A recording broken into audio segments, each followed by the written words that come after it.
Captain Jake Morrison stood on the bridge of the USS Horizon, watching the stars through the main viewing screen. They had been traveling for 3 weeks to reach the Kepler 442 colony. It was supposed to be a simple supply run: food, medical supplies, and new equipment for the 50,000 people who had made that distant world their home. "Captain, we're picking up something strange," said Lieutenant Amy Carter from her communications station. Her voice carried a note of worry that made Jake turn around. "What kind of strange?" Amy pressed her fingers against her earpiece and frowned. "I'm not getting any response from the colony. Their communication array should be working. We sent a message 2 days ago telling them we were coming." Jake walked over to her station. "Maybe their equipment is broken. These outer colonies don't always have the best repair facilities." "Sir, it's more than that." Amy's face had gone pale. "I'm not picking up any of their regular transmissions. No weather reports, no shipping schedules, nothing. It's like the whole colony just went quiet." Dr. Lisa Harper looked up from her science station. "Captain, my sensors are showing something odd too. The colony's power grid is still running, but the output is much lower than it should be for 50,000 people." Jake felt a cold feeling in his stomach. "How much lower?" "About 80% lower. Like most of the colony isn't using power anymore." The bridge fell silent except for the quiet hum of the ship's engines. Jake had been in space for 15 years, and he had learned to trust his instincts. Right now, those instincts were screaming that something was very wrong. "Change course," he ordered. "Take us in fast." The Horizon dropped out of faster-than-light travel at the edge of the Kepler 442 system. What they saw made everyone on the bridge gasp. The colony was still there, but it was wrong. The neat rows of buildings looked empty. The landing pads where ships should have been parked were bare. No lights moved in the windows. No vehicles traveled the roads between the settlements. "Life signs?" Jake asked quietly. Lisa checked her instruments twice before answering. "Captain, I'm reading less than 100 human life signs on the entire planet. There should be 50,000. Amy's hands shook as she worked at her station. "Sir, I'm picking up a transmission. It's old, maybe 2 weeks. It's from Administrator Ben Sullivan. Put it on screen." The main viewer flickered and showed a man in his 50s sitting at a desk. His face was dirty and his clothes were torn. Behind him, Jake could see smoke rising from buildings. "This is Administrator Sullivan of Kepler 442 colony," the man said. His voice was steady, but his eyes showed pure terror. "We are under attack by an alien force. They call themselves the Vorthic Collective. They came 3 days ago with a simple message: surrender completely and become their slaves or die." Sullivan paused and looked directly at the camera. "We told them no. We told them that humans don't surrender to anyone. We told them we would fight." The image shook as something exploded in the distance. Sullivan continued talking as if nothing had happened. "They started with the children. They said they wanted to break our spirit first. They took them from the schools and the homes." We could hear them crying. Then the crying stopped. Jake felt sick. Around the bridge, his crew members looked like they wanted to throw up. "The Vorthek are not like us," Sullivan continued. "They don't understand mercy. They don't understand honor. They see us as insects to be eliminated. They have done this before. Their leader told me they have wiped out 17 other species." Across the galaxy, another explosion, closer this time. Sullivan's desk shook. "They hunt us now like animals. They enjoy it. They could kill us all quickly, but they prefer to make it slow. They want us to suffer before we die." Sullivan stood up and walked to the window.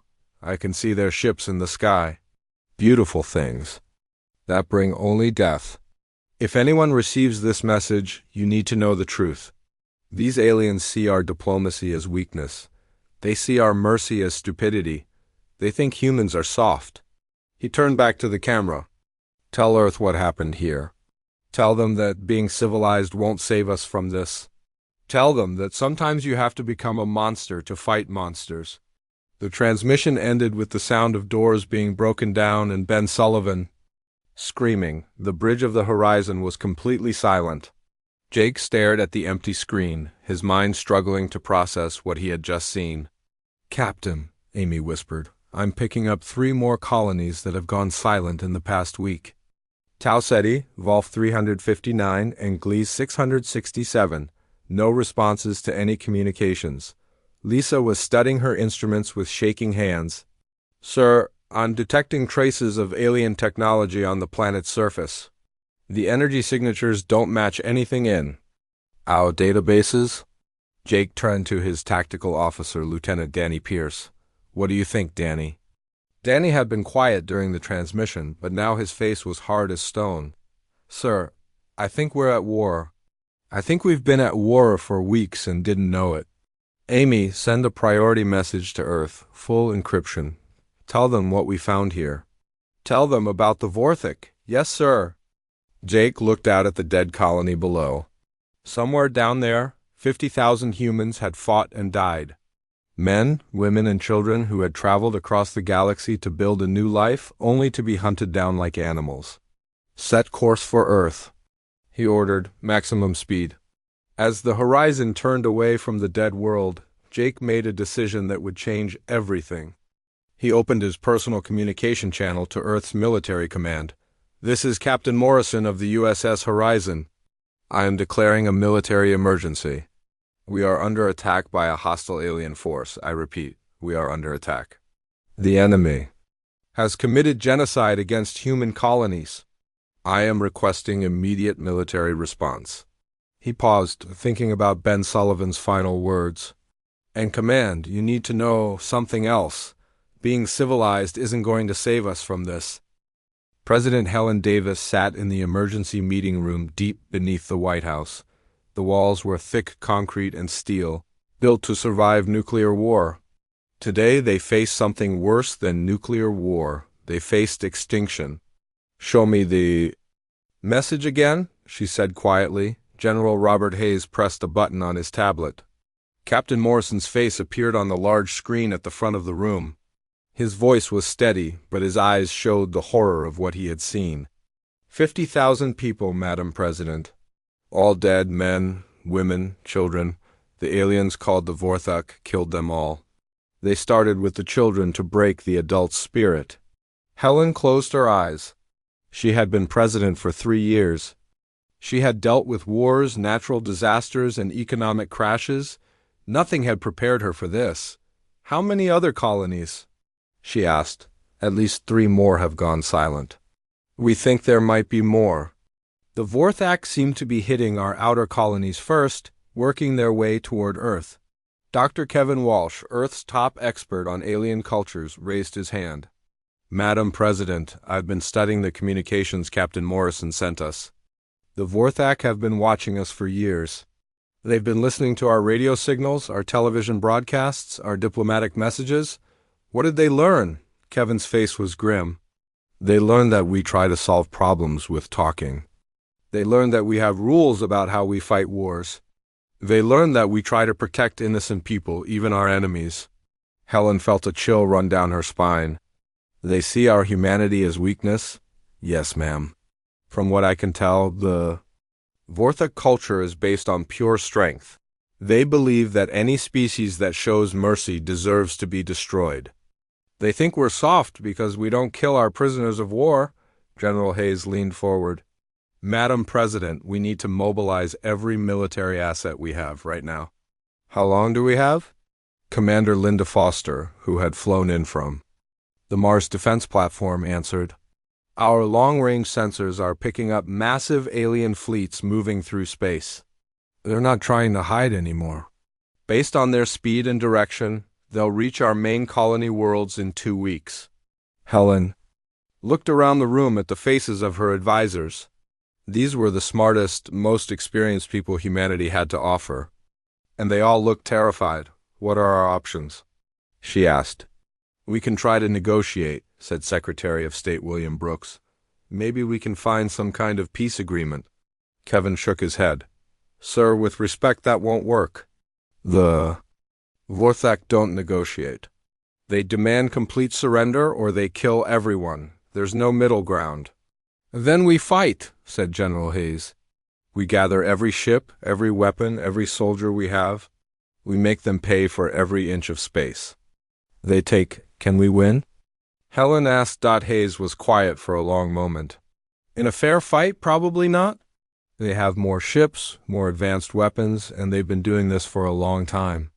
But we have advantages they don't know about. What advantages? They think. They understand humans because they've been watching our broadcasts. But they've only seen our peaceful side. They don't know what we're really capable of when our survival is at stake. Tech specialist Greg Collins, who worked at the Deep Space Monitoring Station, spoke up. Madam President, there's something else. The Vorthak have been jamming our communications with the colonies. They wanted to isolate each colony, make them think they were alone. They wanted humans to die in fear and despair. Helen felt anger rising in her chest. They wanted to break us psychologically before they killed us. Yes, ma'am, but it gets worse. I've been analyzing their communication patterns. This isn't just about territory or resources. They enjoy it. They see the extermination of other species as entertainment. The room fell silent. Helen had spent her entire political career believing that all conflicts could be resolved through diplomacy. She had campaigned on the promise of peace and understanding. But how do you negotiate with someone who sees your existence as an insult? General Hayes, what weapons do we have that they don't know about? Hayes looked uncomfortable. Madam President, there are certain weapon systems that we've never deployed.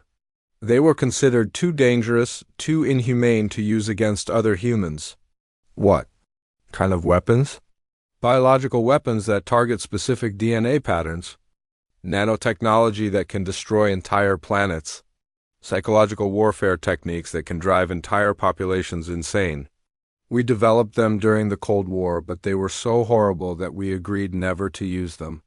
Helen understood what he was saying. You're talking about weapons that could kill billions. Yes, ma'am. But the Vorthak have made it clear that they intend to kill every human in the galaxy. Every man, woman, and child. They won't stop until we're extinct. Dr. Angela Ross, who had been quiet until now, finally spoke. She was the head of the Biological Warfare Division, a job so secret that most people didn't know it existed. Madame President, I've been working on something for the past 10 years. A virus that attacks the nervous system of non-human species. It's designed to cause maximum pain before death. We called it the Reaper virus. You built a torture weapon? We built it as a deterrent. The idea was that if any alien species ever attacked Earth, we could threaten them with it. We never intended to actually use it. Helen looked around the room again. Are you all telling me that our only chance of survival is to become monsters? General Hayes nodded slowly. The Vorthak made that choice for us when they started killing our children. Helen stood up and walked to the window. Even though they were underground, she could imagine the blue sky above. Somewhere out there, aliens were coming to destroy everything she had sworn to protect. Send a message to all our colonies, she sighed. Tell them to prepare for total war. Tell them that the rules have changed. She turned back to face the room. And schedule a broadcast to the entire human population. It's time they knew the truth. What are you going to tell them? Asked Secretary Brooks. Helen's voice was cold as steel. I'm going to tell them that we tried to be civilized. Now we stop being civilized. The entire world watched their screens as President Helen Davis walked up to the podium. Every television, every computer, every phone carried her image. 7 billion people waited to hear what she would say about the alien threat that wanted to kill them all. Helen looked directly into the camera. Her face was calm, but her eyes burned with cold fire. My fellow humans, she began. Today I must tell you something that will change our species forever. We are not alone in the universe. But the beings we have found do not come in peace. She paused, letting the words sink in. 3 days ago, we discovered that alien forces calling themselves the Vorthak Collective have attacked our outer colonies. They have killed every human man, woman, and child on 4 separate worlds. 50,000 people are dead. They died because they refused to become slaves. Around the world, people stared at their screens in shock. Some cried. Others sat in stunned silence. The Vorthek have been watching us for years, Helen continued. They have studied our broadcasts, our movies, our diplomatic messages. They have learned that humans try to solve problems with words instead of violence. They have learned that we have rules about how we fight wars. They have learned that we try to protect innocent people, even our enemies. Helen's voice grew harder. They see these things as weakness. They believe that any species that shows mercy deserves to die. They think we are soft because we choose to be civilized. Admiral Steve Murphy sat in his command center beneath the Pacific Ocean, watching the president's speech with his senior officers. He had been waiting for this moment for 3 days, ever since he received his new orders. Orders that went against everything he had been taught about the rules of war. The Vorthek have given us a choice, Helen said on the screen. Surrender completely and become their slaves or die. But I am here to tell you that we reject both options. Admiral Murphy's communication officer, Lieutenant Carol West, looked up from her station. Sir, we're getting reports from all over the world. Military bases are going to full alert. The Mars defense platform is powering up weapons that have never been tested in combat. Murphy nodded. Good. Send the signal to all fleet commanders. Operation Mankind is now active. Back on the screen, President Davis continued her speech. For thousands of years, humans have been trying to become better than our violent past. We created laws about how to treat prisoners. We banned weapons that caused too much suffering. We tried to solve conflicts with diplomacy instead of destruction. She leaned forward, her voice growing stronger. But the Vorthak have made it clear that they see our civilization as a joke. They laugh at our mercy. They mock our attempts at peace. They believe that because we choose not to be monsters, we cannot be monsters. Colonel Danny Pierce sat in a bunker deep beneath the Rocky Mountains, surrounded by weapons that had never been used. Weapons so terrible that they had been locked away for 50 years. Today he had orders to unlock them all. Sir, said his aide, Sergeant Brian Clark, the Biological Weapons Division is ready, the Nanotechnology Division is ready, the Psychological Warfare Division is ready. Everything we swore we would never use is ready. Pierce looked at the red button on his desk. For his entire career he had been taught that pushing that button would make him a war criminal. Today it would make him a defender of humanity. The Vorthak think they know us, President Davis said. They think they understand what humans are capable of. But they have only seen us at our most civilized. They have never seen us fight for our survival. Dr. Angela Ross stood in her laboratory, looking at vials of the Reaper virus. Each vial contained enough biological death to kill millions of aliens.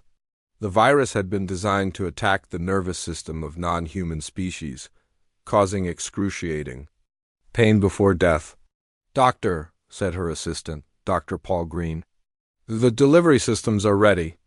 We can deploy the virus to any planet in Vorthak space within hours. Angela had spent her entire career trying to save lives. Today, she was preparing to end them on a scale that had never been seen before. The Vorthak want to teach us about strength, President Davis said. They want to show us what happens when a species refuses to show mercy. But they have made one critical mistake. Helen paused, her voice dropping to almost a whisper. They assume that because we choose to be civilized, we are weak. They assume that because we show mercy, we are incapable of ruthlessness. They assume that because we have rules, we cannot break them. Around the world, military bases began activating weapon systems that had been theoretical for decades. Scientists opened sealed vaults containing research that had been deemed too dangerous to continue. Soldiers received new rules of engagement that removed every protection for enemy combatants. Today that assumption ends, Helen said. Today we stop being civilized. She looked directly into the camera, and every human watching felt the weight of her words. The Vorthak wanted to see what happens when humans stop playing by the rules. They wanted to see what we are really capable of when our survival is at stake. They are about to find out. Admiral Murphy stood up in his command center as his officers prepared to launch humanity's first counterstrike. The Vorthak believe that might makes right, President Davis continued. They believe that the strong have the right to destroy the weak. They believe that mercy is for fools and diplomacy is for cowards. Helen's voice grew cold as ice. They are about to learn that humans invented these concepts not because we are weak, but because we are strong.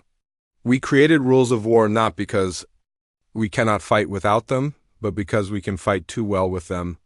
She stood up straighter, her voice carrying across the world. From this moment forward, every human colony, every human ship, every human soldier has one mission: survive, by any means necessary. The Vorthak wanted to see monsters. Now we will show them what monsters really look like. The broadcast ended with a single sentence that would be remembered for generations. We tried to be civilized. Now we stop being civilized. Captain Jake Morrison stood on the bridge of his new ship, the USS Vengeance. It was not like the exploration vessel he had commanded before. This ship was built for one purpose: to kill aliens. "Captain," said Lieutenant Amy Carter, who had transferred with him from the horizon, "we're receiving signals from the Vorthak fleet. They're demanding we surrender." Jake smiled, but it was not a friendly smile. "Put them on screen." The main viewer showed a tall, gray alien with black eyes and sharp teeth. The creature looked at Jake with obvious contempt. "Human vessel," the alien said in broken English. "You will surrender now. Your species has been marked for extinction. Resistance is pointless." Jake stood up from his command chair. "I have a message for your entire fleet. We are not the same humans you killed on those colonies. We are what humans become when you murder our children," the alien laughed. "You think you can frighten us with words? We have destroyed 17 species. You are just another weak race that will beg for mercy before you die." "We're not going to beg," Jake said calmly. "We're going to show you what happens when humans stop being civilized." He turned to his weapons officer. "Fire everything." The USS Vengeance unleashed weapons that had never been used in combat. Plasma cannons that could melt through any armor. Quantum torpedoes that could destroy entire ships with a single hit. Ion beams that could disable alien electronics from across the solar system. But the most terrifying weapon was something the Vorthak had never seen before. Human rage focused into pure destruction. Commander Sarah Blake led a squadron of stealth fighters toward the Vorthak fleet. Her ships were invisible to alien sensors, carrying weapons that violated every treaty Earth had ever signed about warfare. "Alpha Squadron," she said into her radio. "Remember, we're not following the old rules anymore. Target their civilian ships first. Make them feel what our colonies felt." The fighters spread out and began attacking Vorthak transport ships. These vessels carried alien families, alien children, alien civilians who had nothing to do with the war. Under the old rules, they would have been protected. There were no old rules anymore. "Sarah to all pilots," Commander Blake said as she watched alien ships explode. "The Vorthak showed no mercy to our people. We show no mercy to theirs." On the planet below, Dr. Greg Collins worked frantically at his computer. He had been transferred from the Deep Space Monitoring Station to become a tactical analyst. His job was to find new ways to hurt the aliens. "Colonel Pierce," he said into his headset, "I've found something. The Vorthak use a central communication network for their entire fleet. If we can hack into it, we can deploy the Reaper virus directly into their ships." Colonel Pierce's voice crackled through the radio. "Do it. Upload the virus to every Vorthak ship in the system." Greg's fingers flew across his keyboard. The Reaper virus was designed to attack alien nervous systems, causing incredible pain before death. It was supposed to be used only as a last resort. Today it was just another weapon. "Virus uploaded," Greg reported. "It should reach their fleet in 30 seconds. Across space, Vorthak ships began to go dark as their crews died in agony. The aliens who had laughed at human weakness now screamed as their nervous systems burned from the inside, Lieutenant Colonel Mary Thompson led the ground assault on Proxima Station, the last human outpost still under Vorthak control. Her soldiers moved through the corridors like ghosts, killing every alien they found. Remember, she told her troops, no prisoners, no mercy. They wanted to see what humans are really like. Show them. The human soldiers had been trained to follow the rules of war. They had been taught to treat enemies with respect, to care for the wounded, to protect the innocent. All of that training had been erased by a single order: survive by any means necessary. A young Vorthak soldier, barely more than a child, cowered in a corner as Thompson's squad approached. Under the old rules, he would have been protected. He was clearly not a combatant. "Please," the young alien said in broken English, "I surrender. I have family." Thompson looked at the creature and remembered the human children who had been killed. On Kepler 442, children who had also begged for mercy. "So did our kids," she said, and pulled the trigger. Back in space, the Vorthak fleet commander watched his forces being destroyed by humans who fought like demons. This was not the weak, civilized species they had studied. This was something else entirely. "Retreat," he ordered. "All ships, retreat immediately." But Captain Morrison's voice came over the radio frequency. "There is no retreat. You came here to commit genocide. Now you get to experience it." The human fleet pursued the fleeing Vorthak ships, destroying them one by one. When alien commanders tried to surrender, the humans ignored them.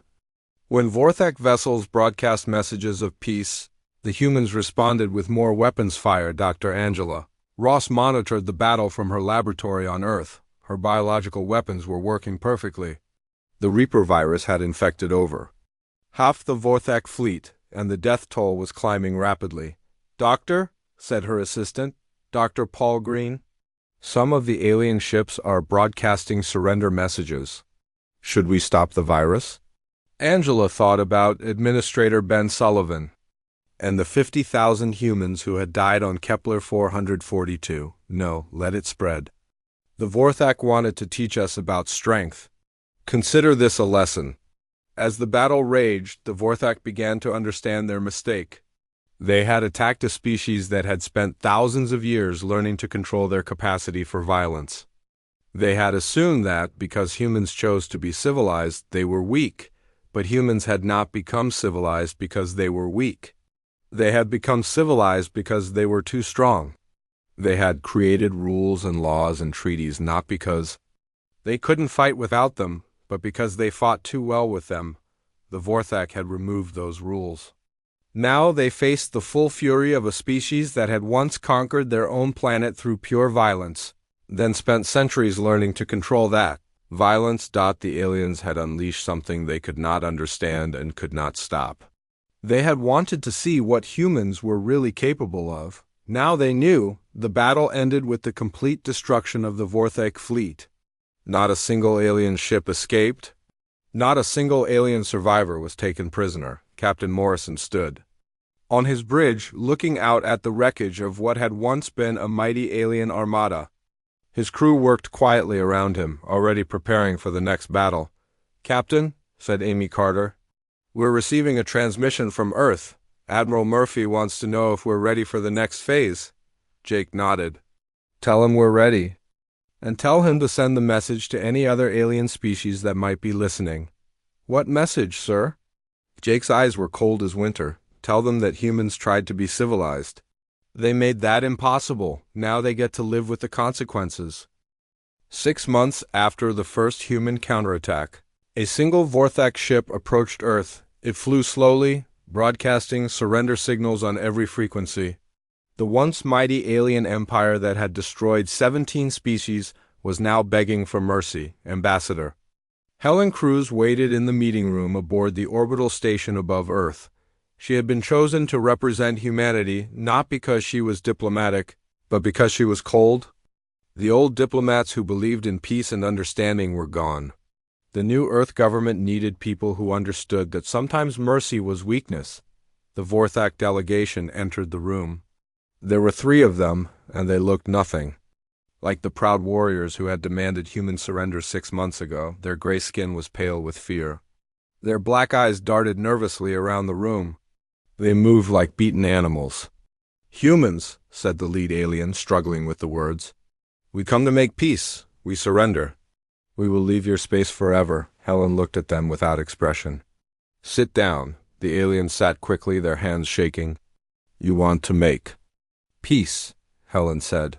That's interesting. Did you offer peace to the colonies you destroyed? Did you offer peace to the 50,000 humans you murdered? We made mistake, said the lead alien. We did not understand. We thought humans were weak. We were wrong. Yes, you were wrong, but your mistake cost us 50,000 lives. It cost us 4 entire worlds. It cost us something more important than that. What? Helen's voice was ice cold. It cost us our innocence. For thousands of years, humans tried to be better than our violent past. We created laws about how to treat prisoners. We banned weapons that caused too much suffering. We tried to solve problems with words instead of violence. She leaned forward. You took that away from us. You made us remember what we really are. The aliens trembled. They had seen what humans were capable of when they stopped being civilized. The Vorthak home system was now a graveyard of dead worlds. Every planet had been infected with the Reaper virus. Billions of aliens had died in agony. We beg for mercy, said the second alien. We have families, we have children. So did we, Helen replied. Your people killed our children first. You said you wanted to break our spirit. You wanted to make us suffer before we died. She stood up and walked to the window. Outside, she could see human warships patrolling the space around Earth, ships that carried weapons too terrible to use against other humans. Ships that had been built for one purpose, to kill aliens. General Hayes, she said into her communicator, please join us. General Robert Hayes entered the room. He was no longer just a military commander. He was the supreme leader of Earth's military government. The old democracy had been replaced by something harder, something designed for survival. General, Helen said, these aliens want to know our terms for peace. Hayes looked at the Vorthak delegation. There are no terms. There is only surrender. We already surrendered, said the lead alien. We offer complete surrender. You don't understand, Hayes said. We're not talking about your military surrender. We're talking about your species' surrender. The aliens looked confused. What do you mean? Dr. Kevin Walsh, who had been studying alien cultures, spoke from the corner of the room. It means that humanity is now the dominant species in this galaxy. It means that every alien race will do exactly what we tell them to do. It means that if any species ever threatens a human again, we will destroy them completely. But we surrender, said the third alien. We give up. We will never fight humans again. Helen turned back to face them. That's not enough. You see, we've learned something important from this war. We've learned that being civilized only works when everyone agrees to be civilized. When someone refuses to play by the rules become meaningless. She sat back down. The Vorthak taught us that the galaxy is not a civilized place. It's a place where the strong survive and the weak die. You taught us that mercy is seen as weakness. You taught us that diplomacy is seen as cowardice. Hayes pulled out a tablet and showed it to the aliens. This is a list of every alien species in the galaxy. 47 different races. As of today, they are all under human protection. Protection? Asked the lead alien. Protection from species like yours, Helen said. Protection from anyone who thinks that might makes right. Protection from anyone who believes that genocide is acceptable. The aliens looked at each other in terror. You are going to rule the galaxy? We're going to protect it, Hayes said. Any species that wants to live in peace can do so. Any species that wants to trade and explore and grow can do so. But any species that thinks it can destroy other races will deal with us. Dr. Walsh opened his laptop and showed them a star map. These are the locations of every Vorthak colony world. As of yesterday, they are all under human control. Your people are being relocated to a single planet under our supervision. You are making us prisoners? We're making you safe, Helen said. Safe from yourselves. Safe from the temptation to commit genocide again. Safe from the urge to see other species as inferior. Hayes stood up. Your people spent centuries believing that strength meant the ability to destroy. You built your entire culture around the idea that might makes right. That ends now. What if we refuse? Asked the lead alien. Helen's smile was terrifying. Then you join the 17 species you destroyed.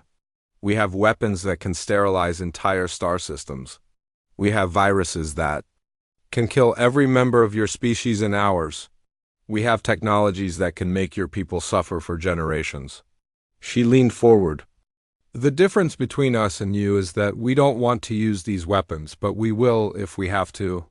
You made sure of that when you murdered our children. The aliens sat in stunned silence. They had come expecting to negotiate. Instead, they found that humanity had become something they never expected. Not conquerors, but guardians. Not destroyers, but protectors. But guardians and protectors who would destroy anything that threatened their charges. There is one more thing, Hayes said. Every alien species in the galaxy will learn what happened here. They will learn that the Vorthok tried to commit genocide against humanity. They will learn what we did to you in response. They will learn that we are no longer the peaceful species that sent diplomatic messages and tried to solve problems with words. Helen nodded. They will learn that humanity tried to be civilized. They will learn that you made that impossible. They will learn that when humans stop being civilized, we become something much worse than any monster they can imagine. The lead alien's voice was barely a whisper. What do you want from us? We want you to live, Helen said. We want you to remember what happens when someone tries to make humans extinct. We want you to tell your children and your children's children that mercy is not weakness. We want you to understand that the capacity for violence does not mean you have to use it. She stood up. The Vorthok will serve as a reminder to the galaxy. A reminder that humanity is no longer the species that begs for peace. We are the species that enforces it. The meeting ended with the aliens being escorted to their ship. As they left, Helen looked out at the stars. Somewhere out there, other alien species were watching. They were learning that the galaxy had a new rule. Humans had tried to be civilized. That time was over. Now they were something else entirely. Now they were the guardians of a galaxy that had forgotten what civilization meant. Captain Jake Morrison stood on the bridge of his ship, patrolling the edge of human space.